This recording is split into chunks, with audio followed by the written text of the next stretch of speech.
lesson 2မှာကျတော့ကျွန်တော်တို့8 note rhythm တွေကိုတီးတော့မယ်8 note ဆိုတော့ quiver note ပေါ့နော် quiver ကျတော့တပည့်ရဲ့တဝက်တန်ဖို့ရှိတယ်အဲ့တော့တပည့်မှာသူကနှလုံးရှိတယ်1 and 2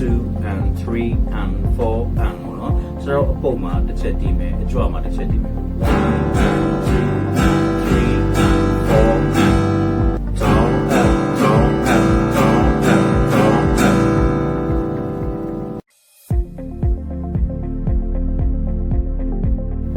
exercise 1တီးမယ်ဆိုရင်1 2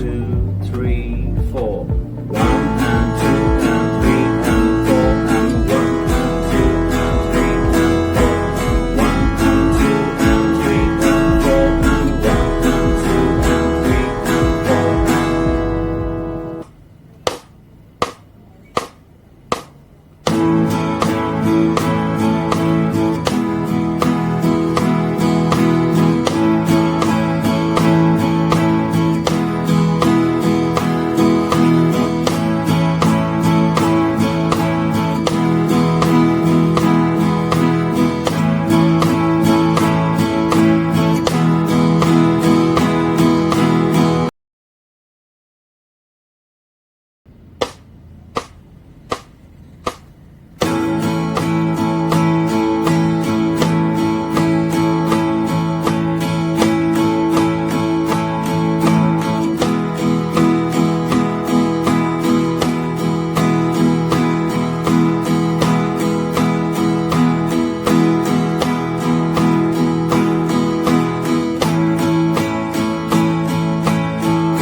quarter note နဲ့ quiver နဲ့ရောထားပြီเนาะအဲ့တော့ဘယ်လိုတီးမလဲဆိုတော့1 2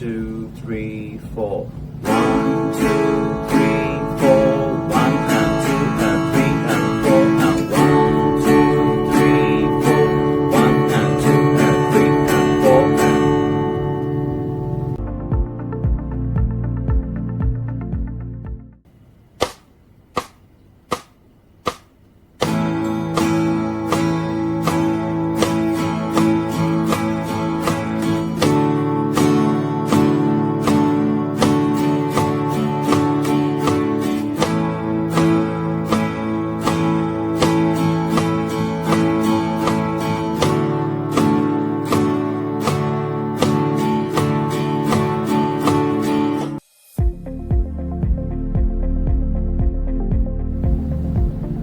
အခုကနေစပြီးတော့ quarter note နဲ့ quiver နဲ့ရောထားတဲ့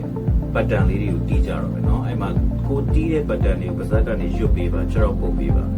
ဥပမာအခုတီးမယ် exercise 4မှာဆိုရင်1 2 3 4 1 2 and 3 and 4 and 1